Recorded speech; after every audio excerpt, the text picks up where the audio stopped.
Use of have and has. have અને hasનો ઉપયોગ કોઈ વસ્તુ કોઈની માલિકીની છે અથવા કોઈની છે તેવું દર્શાવવા થાય છે.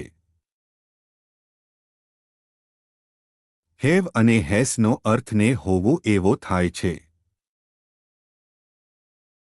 પુરુષવાચક સર્વનામ સાથે have કે hasનો ઉપયોગ થાય છે. Use of has.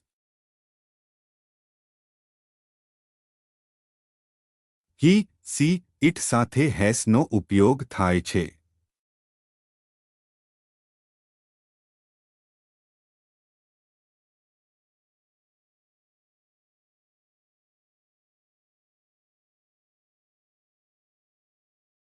I, we, you અને they સાથે haveનો ઉપયોગ થાય છે.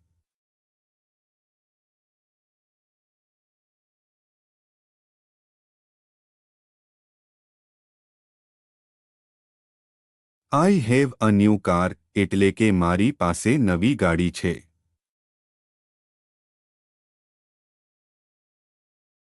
He has a book એટલે કે તેની પાસે પુસ્તક છે. They have flags in their hands એટલે કે તેઓની પાસે હાથમાં ઝંડા છે. A table has 4 legs એટલે કે ટેબલને 4 પાયા છે. An elephant has a long trunk એટલે કે હાથીને લાંબી સૂંઢ હોય છે.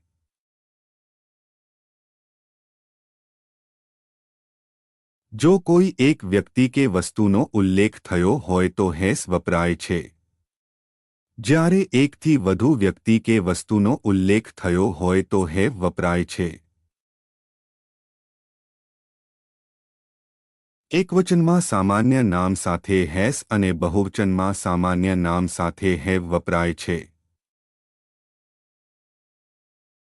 આ વાક્યમાં રામજી એક જ નામ છે. આ વાક્ય એકવચન દર્શાવે છે.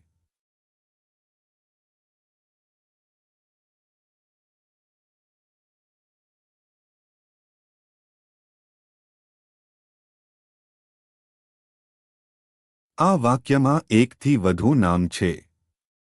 તે બહુવચન દર્શાવે છે.